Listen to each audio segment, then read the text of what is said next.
ৰাজ্যতে নহয় সমগ্ৰ বিশ্বতে এতিয়া মানুহে মানুহক সহায়ৰ হাত আগবঢ়োৱাৰ সময়। তাৰেই পৰিপ্ৰেক্ষিতত লখিমপুৰ জিলাৰ ঠেঙাল কছাৰী স্বায়ত্ত পৰিষদ তেলাহী আৰু বগীনদী ব্লকৰ ইচি শিশুৰাম শইকীয়াই নিজা প্ৰচেষ্টাৰে অঞ্চলটোৰ প্ৰায় 200ৰো অধিক দৰিদ্ৰ পৰিয়ালক অত্যাৱশ্যকীয় খাদ্য সামগ্ৰী বিতৰণ কৰি সহায়ৰ হাত আগবঢ়ায়। লগতে তেওঁক সহযোগ কৰে নকদম পঞ্চায়তৰ সভাপতি প্ৰফুল্ল দত্তৰ লগতে স্থানীয় উদ্যমী যুৱক ৰাজীৱ শইকীয়াই।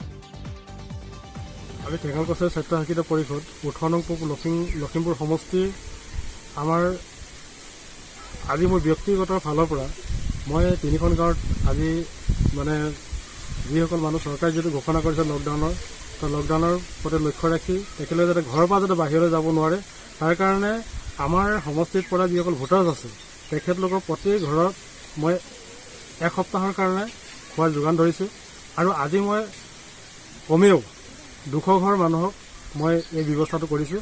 সেইটো কাৰণে যিসকলে মোৰ লগত যথেষ্ট সংখ্যক মোৰ বন্ধু আছে, মোৰ যুৱ বন্ধুসকল আছে, তেখেতলোকে আমাক যথেষ্ট সহায় কৰিছে আৰু সহায় কৰাৰ কাৰণে আমি আজি এই ব্যক্তিসকলক আমাৰ যি এককালীন সাহায্য দিবৰ কাৰণে সমৰ্থ হৈছোঁ।